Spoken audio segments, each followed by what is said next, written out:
ये है मनमुस्त मिलंग, एक ऐसा ड्रामा जिसके हर सीन में जज्बात का तूफान छिपा है और हर मुकालमे में अंदर की चीखें।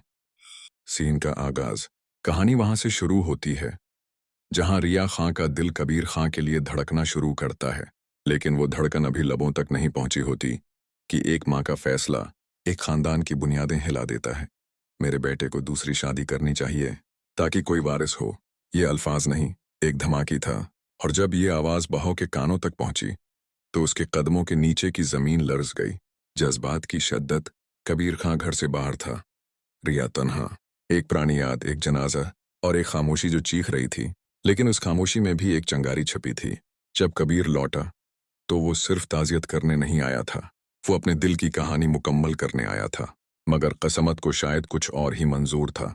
जैसे ही रिया के घर की दहलीज पर कबीर की आवाज गूंजी, एक चेहरा जो बरसों से नफरत की आग में जल रहा था अचानक लपका। ये हमारे बाप का कातिल है। इस माँ की आंखों में इंतकाम की आग थी और हाथ में बंदूक। सेकंड्स में मंजर बदल गया।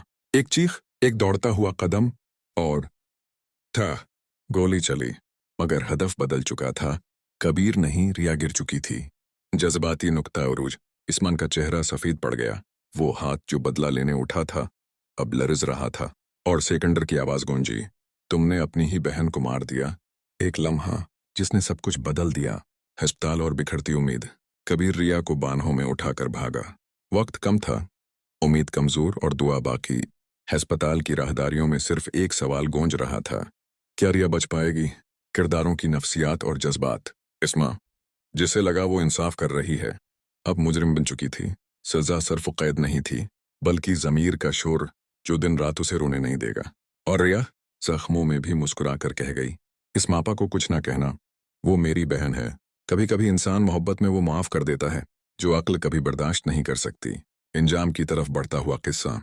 मगर माँ का दिल तो सिर्फ बेटे के लिए धड़कता है। जब बीना बेगम को मालूम हुआ कि उसकी बेटी को गोली लगी तो वो तूफान बनकर आई। जो तुमने किया, अब मैं वो करने वाली हूं जो तुम जिंदगी भर याद रखोगी। इंजाम। और फिर खड़ती सांसें, लरुसते हाथ और कबीर की आंखों में टूटती उम्मीद। रिया ना बच सकी। क्या इस माँ की निदामत उसे मुआफ करवा पाएगी? क्या कबीर रिया की कुर्बानी को भुला पाएगा? क्या माँ बिना अपनी बेटी की मौत का इंतकाम लेगी? और सबसे बढ़कर, क्या ये सब सिर्फ एक गलत फहमी थी या किस्मत का लिखा? आपकी राय क्या है? कमेंट बॉक्स में अपनी सोच का इजहार करें। इस वीडियो को लाइक करें, शेयर करें और अगर आपने चैनल सब्सक्राइब नहीं किया तो अभी करें।